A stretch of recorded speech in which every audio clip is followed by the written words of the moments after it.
Xinjiang in China's northwest. A UN panel says the region resembles a massive internment camp, where more than 1 million Muslim minorities have been rounded up, detained, and forcibly indoctrinated by the Chinese regime.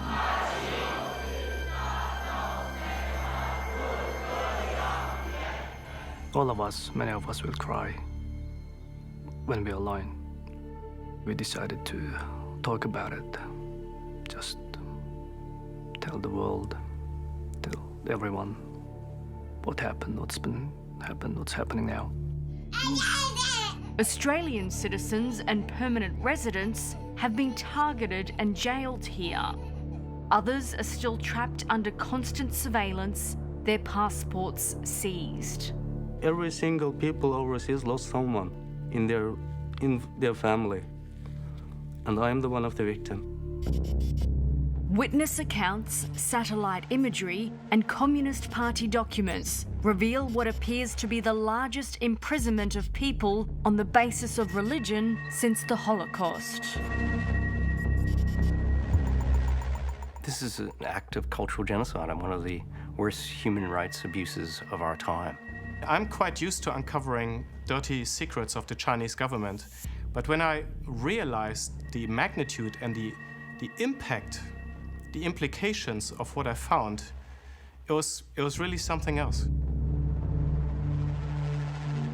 Tonight on Four Corners, China's mass incarceration of its Muslim population and how it's tearing Australian families apart. We expose the full extent of the Communist Party's campaign of cultural extermination and why Australia can't look away.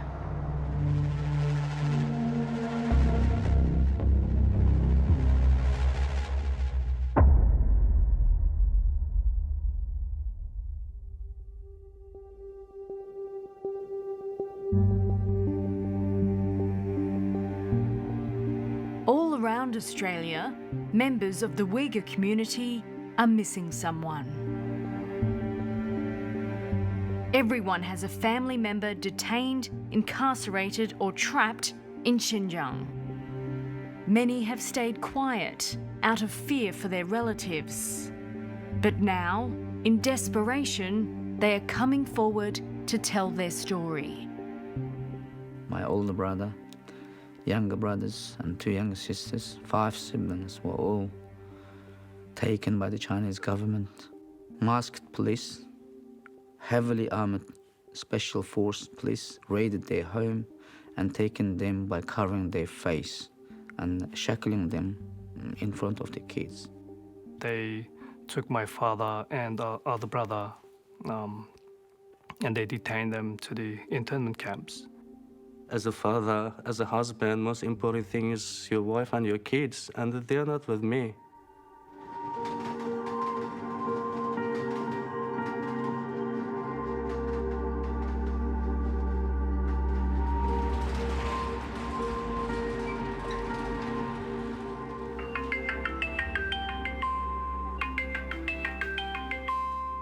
Kızım. Yaşıma. Lütfi. Dada digine. Dada. Saddam Abdul Salamu left Xinjiang to study in Australia 10 years ago and became an Australian citizen in 2013. Yaxşısınız çoğu.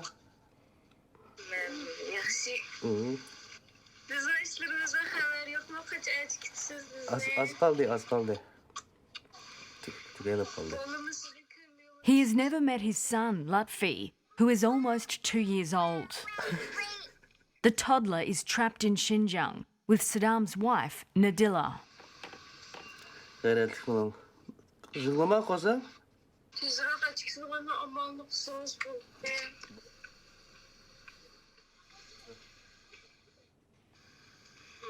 Welcome, sir. I love you. I love you. Maka. Yes.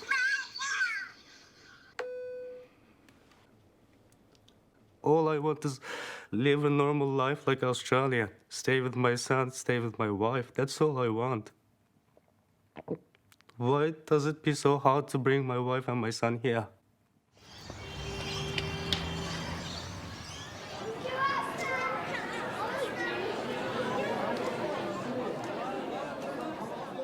There are several thousand Uyghurs in Australia. Turkic-speaking Muslims, many came to this country seeking asylum from Communist Party persecution.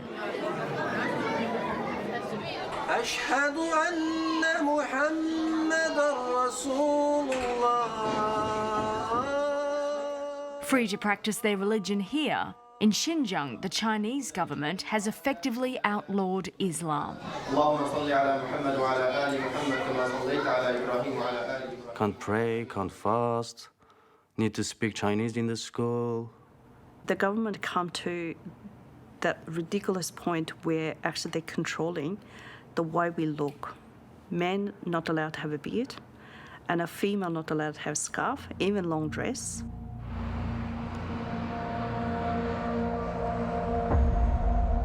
The crackdown on Uyghurs followed decades of religious and separatist tensions. And after millions of Han Chinese were resettled in the region. Uyghurs began to feel themselves being dispossessed of their land, dispossessed of their way of life. In July 2009, demonstrations broke out.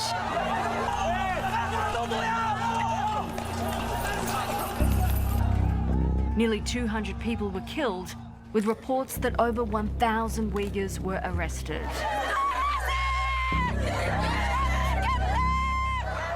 In response, Beijing rolled out what it called the Strike Hard campaign in Uyghur areas.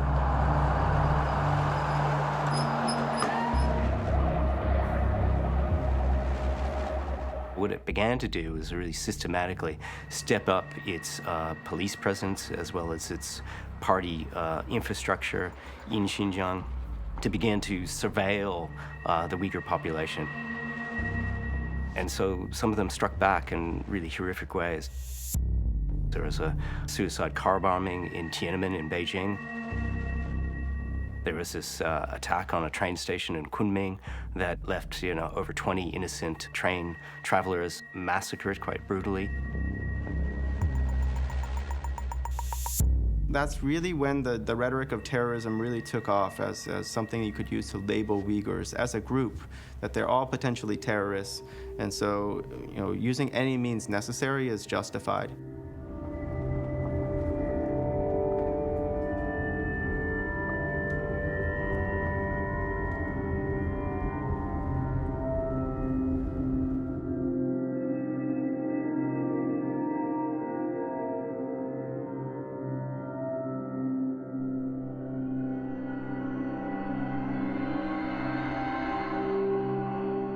In 2016, Saddam went back to Xinjiang to marry his girlfriend, Nadilla.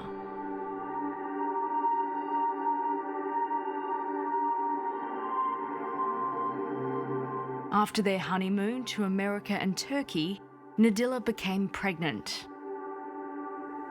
We got a positive test.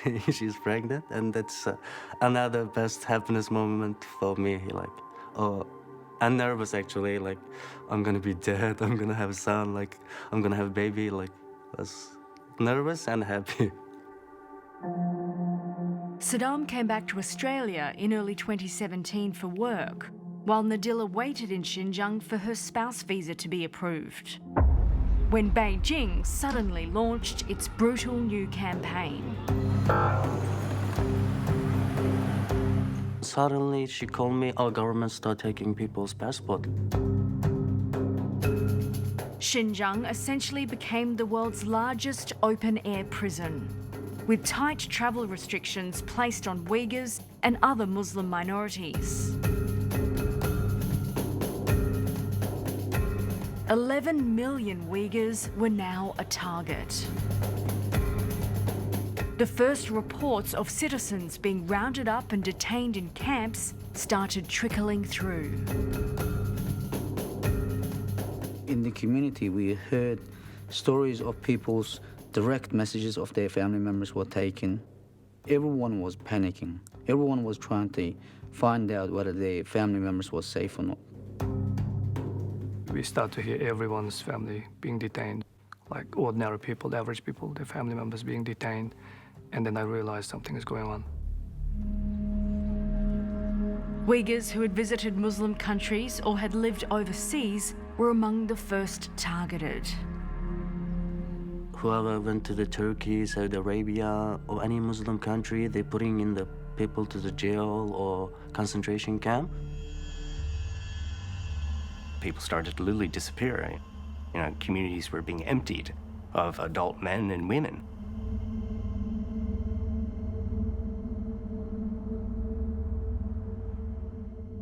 Saddam was prevented from being with Nadilla when she gave birth.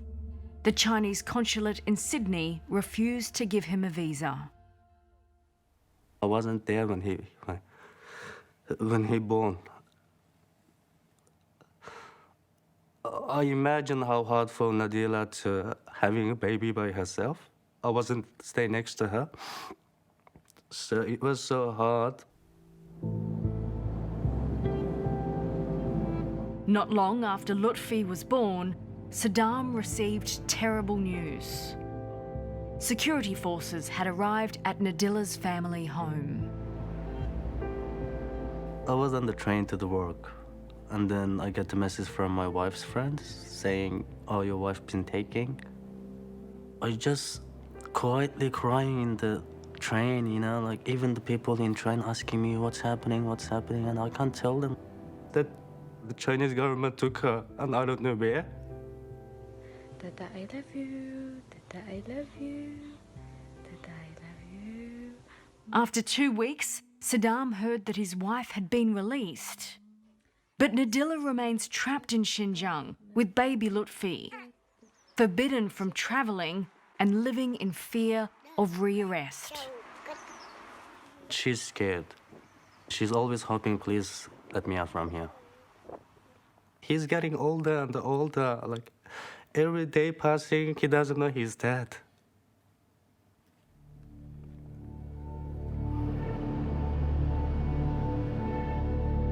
In Adelaide, Saddam's friend Almas also received terrifying news from home. His wife Zainab had been taken. My wife been arrested by Chinese police. They're dressing undercover. I think there's more than 8 or 9 police officers. Zainab's family witnessed security forces put a black hood over her head and bundle her into a van. She was 7 weeks pregnant. I can't leave her like that, so I booked the flight tickets. Very next day I left to Urumqi. So I spent 3 months time in Urumqi, and then I only can get the information she was being arrested because of the reason she did study in Egypt. Almas spent weeks in Xinjiang searching for his wife before being summoned by the police. They asked me to come to police station, talk to me face to face. And when I went there, they gave me the piece of paper, say I need to get out of that country in 24 hours. After Almas flew back to Australia, the Chinese security forces came for his 50-year-old mother. She's a high school maths teacher. She's been working for Chinese government for 30 years. They take her from the house. Few police officers come to the house and then knock the door and then arrest her. In April, Almas received an email from an official from the Department of Foreign Affairs in Canberra. She informed him that the Chinese government had sentenced his wife to 7 years in jail for the crime of assembling a crowd to disturb social order. And then they said that my wife was assembling a crowd. She can't even go shopping by herself Like, she was very scared. They arrest her like she did, like assembling a crowd to disturb social order. That's impossible. They kill my heart. My wife, my mom, they're like so important for me. It's my responsibility to protect them, but I couldn't protect them.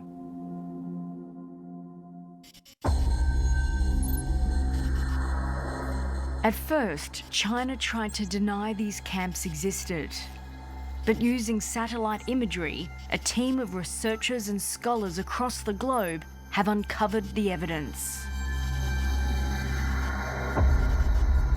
Essentially, you're looking for a large, highly securitized facility where almost every aspect of the movement inside these areas is completely restrained.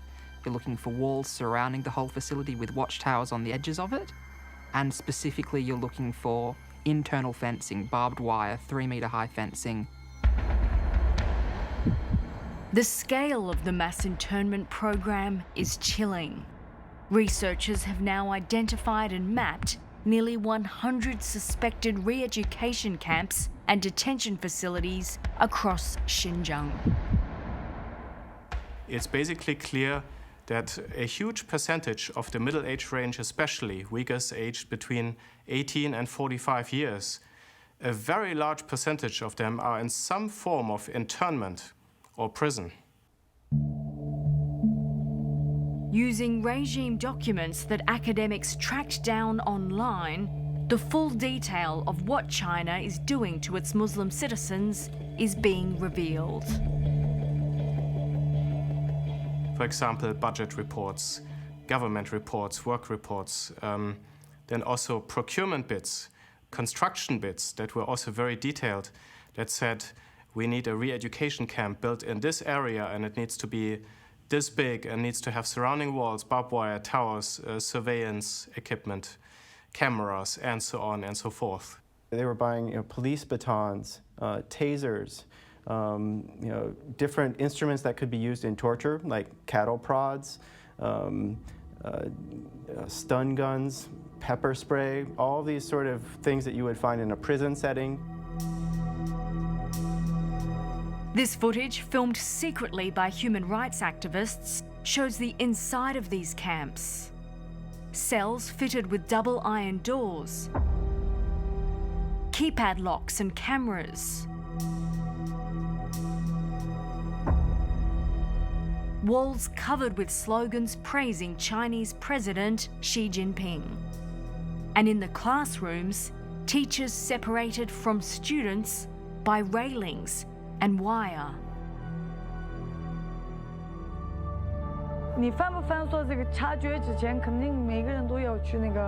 These slick propaganda videos claim Uyghurs are happy with their re-education.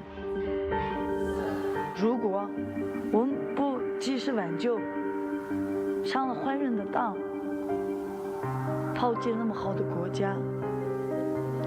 我学了这个法律以后，我意识到了我自己的真的错了。 The Chinese government describes its new campaign as breaking the roots of extremists. And so what they're doing when they say they want to break the roots, break the lineage, is they want to eliminate the basic institutions, the basic elements of Uyghur culture, Uyghur society. They're trying to transform the entire society.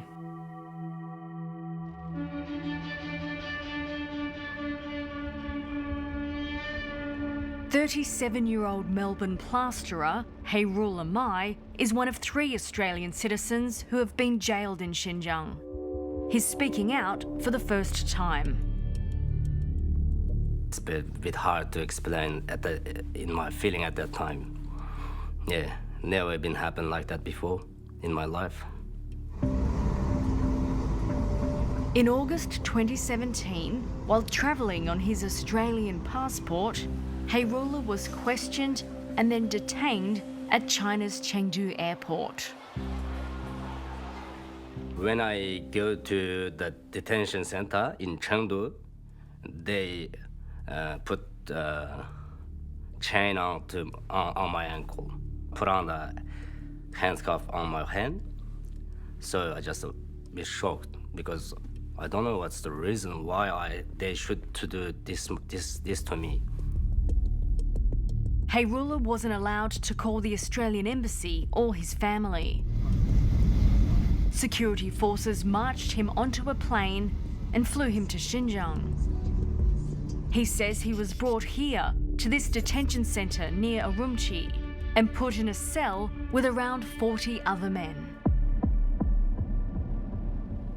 Yeah. There's not enough space to you just lie down properly and then turn around, something like that. You can't do that. We're just sleeping 2 hours. After 2 hours, we wake up and then we're standing 2 hours and then they wake up, we're going to sleep, something like that. Classified as a potential terrorist, each day the Australian citizen was forced to undergo 6 hours of indoctrination, praising the Chinese Communist Party and President Xi Jinping. You have to watch the brainwashing program TV. There's TV in the detention center, in that room. That TV, the people is talking about the Communist Party's rules, and then the Xi Jinping is good, something like that. After 2 weeks, Hayrullah says he received a visit from an Australian official who introduced himself as Mark from the Beijing embassy. He trying to ask the officials, Chinese officials, this guy asking me, why you guys put him to the detention center and then lock him up about 2 weeks, more than 2 weeks. What's the reason? And then the Chinese official says, still no time to answer to this question. A week later, Hayrullah was released to be with his wife and his stepson. But authorities ordered him to leave Xinjiang and banned him from visiting for 5 years. Hayrullah's wife was blocked from leaving with him. She just keeps saying, don't leave me alone, don't leave me alone, take me with you. I can't live without you. That feeling is, break me hard. I just left.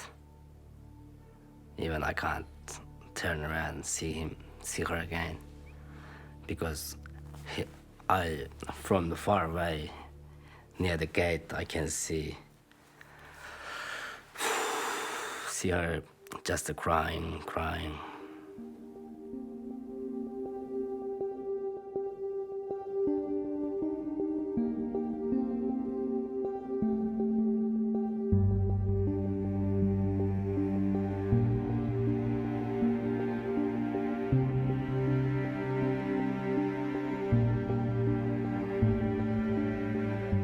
We are going through survivor's guilt here. And because we're living in a free country and a safe and sound, yet we're living this emotional prison.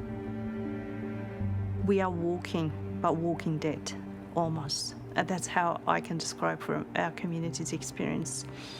And we feel shame, we feel guilt, and because we can't do anything about to help them.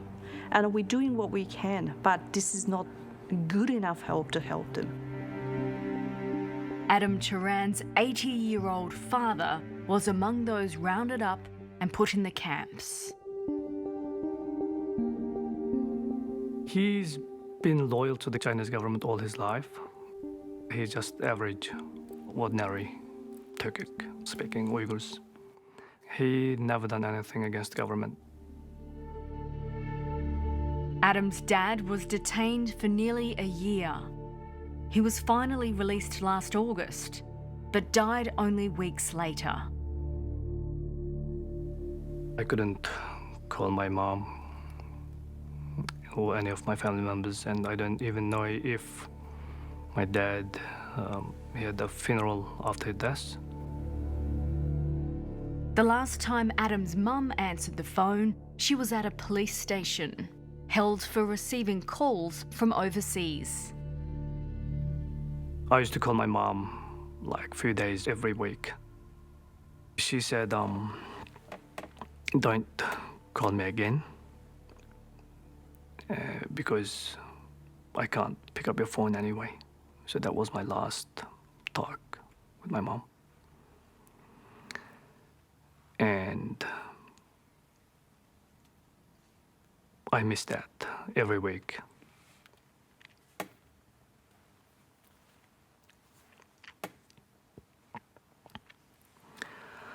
I try not to talk about it at home, but in breakfast table, my kids ask sometimes like, do you have parents?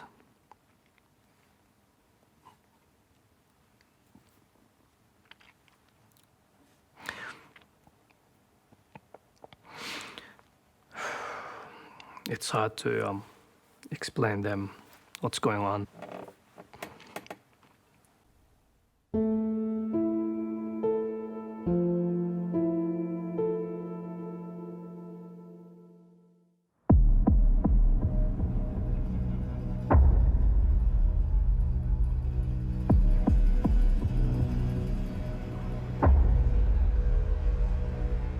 Even those not detained in camps are subjected to an extraordinary program of control.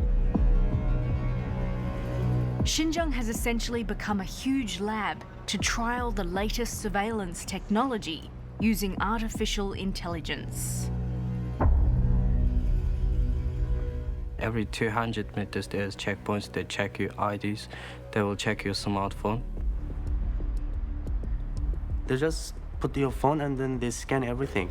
And if there's like WhatsApp, Facebook, Twitter, anything like religious scholar, like speech, like praying app, like that kind of apps in your phone, you're in trouble. Every Uyghur over 12 years old is forced to surrender their biometric data, including voice, blood, DNA samples, and iris scans. They had to speak into a device in order to get a unique voice signature for each person. And then they did a 3D face scan, which meant that you had to have your face scanned from all directions, making different expressions on your face so that they would get a clear reading of all of your emotions. This corporate video shows off the latest advanced facial recognition technology being used in Chinese cities. The Communist Party is now using this to track Uyghurs, not just in Xinjiang, but across the country. That's something that they're quite proud of, that they can detect racial difference or ethnic difference simply, based on that appearance. Four Corners can reveal that a researcher at an Australian university has been involved in developing methods to better identify ethnic minorities in China using AI. Curtin University Associate Professor Liu Wanchan has been working on Chinese government-funded research that examines the faces of Uyghurs and how their features could be better picked up in facial scanning. It's racial profiling. That's essentially what this technology is being used for, to distinguish Uyghur from Han. The university says the associate professor was solely focused on the provision of technical advice to the Chinese research team, and that Curtin unequivocally condemns the use of AI for any form of ethnic profiling that would negatively impact or persecute any person or group. However, Curtin has told Four Corners it is now reviewing its research approval procedures. They'll say, well, this is my area of expertise. Wow, I can use this stuff to identify a Uyghur as opposed to a Han. What the party state does about it is not my responsibility. I think that's shameful and shocking. I don't think Australian researchers should be involved in that, and it violates human ethics, without a doubt. The Chinese police also use an app to track the purchasers' phone data and travel routines of Uyghurs. Human Rights Watch revealed that the app was developed by CETC, a Chinese state-owned military tech company.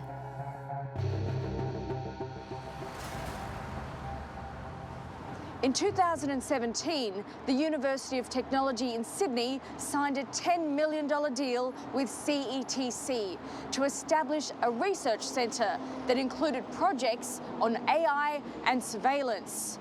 Four Corners can reveal that the university is now conducting an internal review into their partnership with the company. I think the UTS and other universities here in Australia that have connections with any party state company, particularly in the military or security sector, needs to end those contracts and to pull out of those collaborative arrangements. I mean, essentially, by doing that, we're being complicit in the human rights abuses that are occurring in Xinjiang and in China more widely.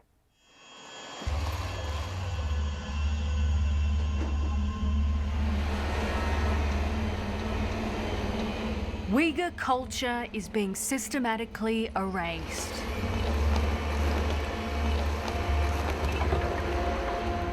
Using satellite imagery, it is possible to track the destruction of mosques in Xinjiang. Four Corners can confirm that this large mosque in Hotan was demolished just weeks ago.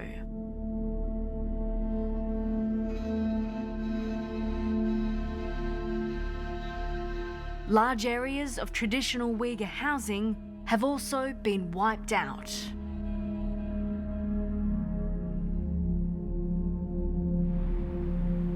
You're seeing that being systematically demolished, and in its place is becoming high-rise apartment buildings, which are a lot easier to control.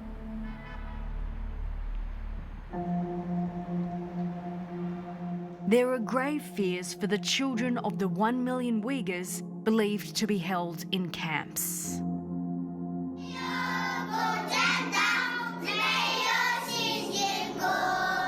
Those videos start leaked out, and we start seeing the orphanage, and the people even identifying that some of their nieces and nephews actually inside of that orphanage. Official government documents reveal a mass increase in the building and upgrading of kindergartens and boarding schools in Xinjiang. Analysts say children are being deliberately separated from their families. What's happening to the children is that if both parents are taken to the camps, often the children are removed from the community that they're a part of, and they're placed in boarding schools or orphanages. There's certainly been a massive increase in the building of nurseries and other education facilities for children. All Uyghur children are now in a process of re-education or, Chinese assimilation. That's also how you inhibit what's called intergenerational transmission of culture and religion, meaning the parents' ability to pass on the cultural and the spiritual heritage to the next generation. If you can control that, then you basically have control over the entire next generation of these ethnic groups. Why are you doing this to the babies?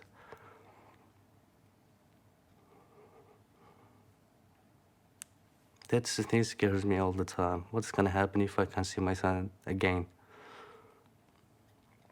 And that's the thing scaring my wife as well. Meanwhile, inside the camps, parents are being put to work. Mounting evidence suggests a system of forced labour is emerging in Xinjiang. Last October, Chinese state television broadcast these detainees dutifully sewing at a camp in Hotan. I'm quite used to uncovering dirty secrets of the Chinese government, but when I realized the magnitude and the impact, the implications of what I found, it was really something else. Adrian Zenz has been combing through official government documents and state media reports. He's found shocking new evidence of what's happening behind camp walls. Basically, there's a huge scheme going on, a huge plan in Xinjiang to put all kinds of people into different forms of involuntary labor. They're being moved around a bit like figures on a chessboard, and they're put into places where the government can control them, this kind of cooperation is not voluntary. It's being enforced. 到了交配中心以后 Government propaganda reveals aspects of the new scheme. Here, a young Uyghur woman espouses the positives of her new job. 当政府让我们安排到服装厂有限公司上班，还是做了吃卫生，自己操作。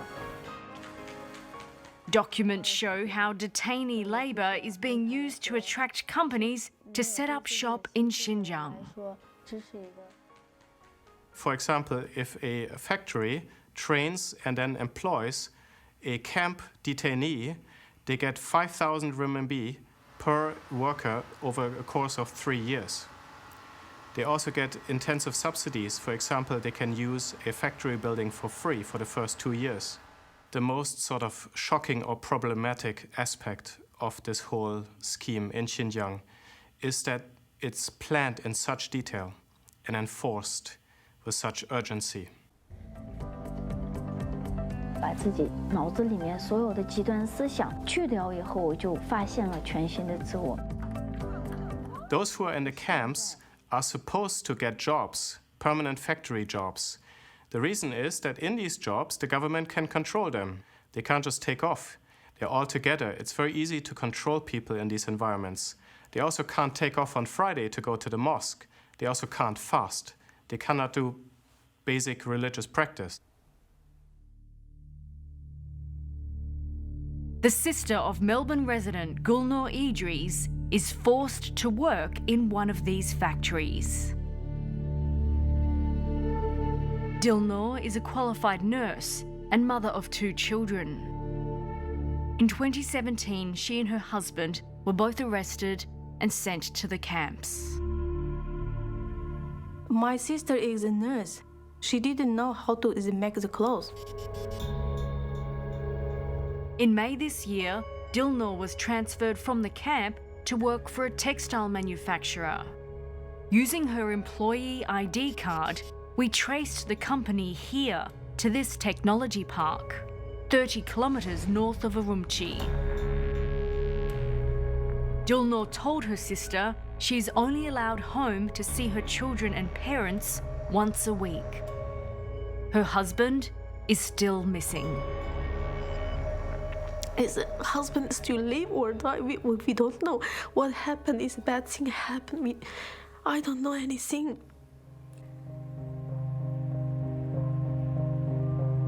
In June, after several months of no news, Gulnur received a disturbing video call.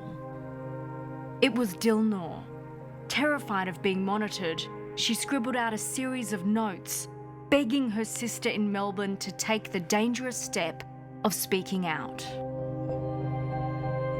She said, "Eğer men çıkalmay kalsam, mening davarımni qil. O'rnimda tik tur.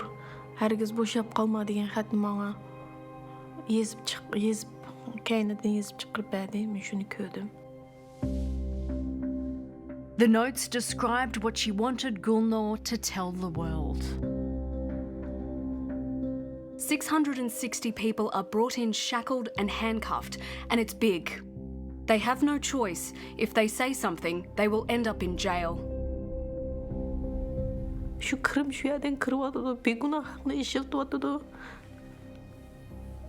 Pul bermey duruq, tamığım yaxşı emas. Ricaetim kıyım kısta qıvatıdı. Gulnur says her sister kept motioning that she wanted to end her life.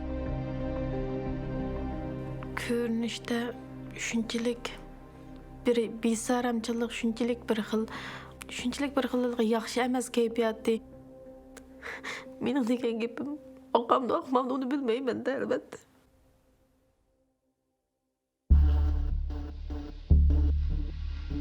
Four Corners can reveal that these brands sold in Australia use cotton from Xinjiang. Cotton On and Target Australia are now investigating their relationships with suppliers and factories there. Cotton On even visited the region last September, where their staff member met with a supplier The factory is just 6 kilometres from a massive re-education camp. Western companies stand an increasing risk of having products made by forced or at least highly involuntary labor somewhere in the supply chains. It's going to become inevitable as the scheme is unfolding and getting bigger and bigger.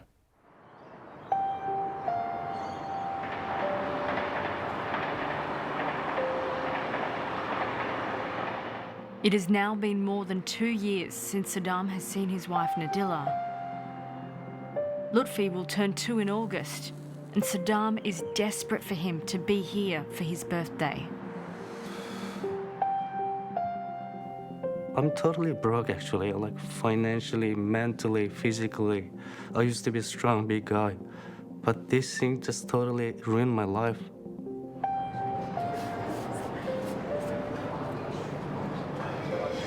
Look at that. So cute. He looks like both of you, you know? He looks like me. Yeah. After 8 months of trying to secure Australian citizenship for his baby, Saddam and his lawyer are finally picking up Lutfi's passport. There you go. Finally, he's Australian citizen with Australian passport. He does. It's a big step. Saddam hopes he will be able to use it soon and that Nadilla can come too. Just want to hold him. I know. You're doing everything you can to get to that.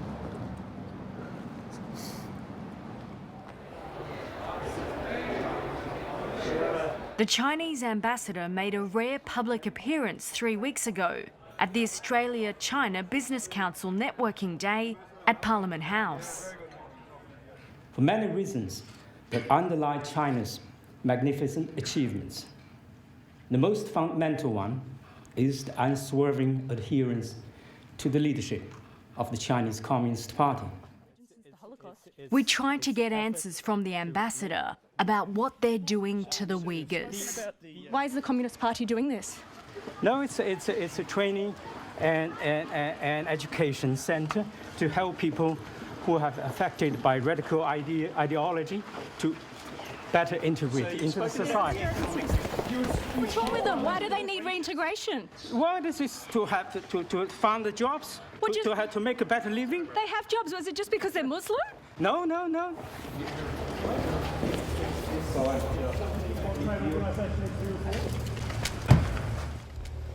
The end game, in my opinion, is very clearly the long-term survival and rule of the Communist Party. This is being achieved by achieving complete ideological control over every part of China. Beijing has declared the ultimate war on the religion and culture of these Turkic minorities in Xinjiang. And it's not going to rest until they will be lastingly changed forever.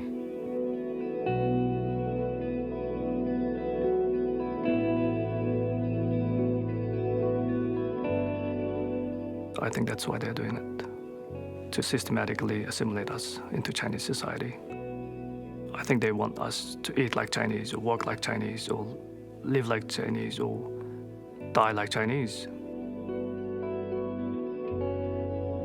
If you look at the legal definition of genocide, it has to be systematic, it has to be intentional. This is an act of cultural genocide and one of the worst human rights abuses of our time.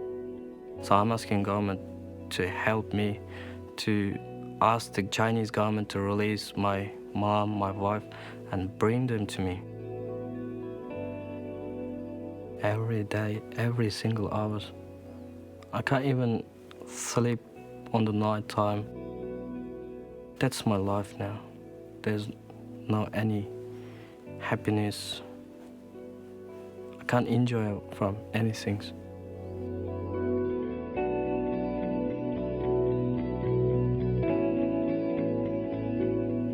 Maybe they're gonna take her again just because of I'm speaking out. I've got no other option left. I've done everything. I speak with the Home Affairs, I speak with the foreign ministers, I speak with trying to talk with the Chinese authorities, bribe them, but still, yeah, you see nothing happening in the past 2 years. So now I have to speak out. And Australians, I think all the Australians need to know this story.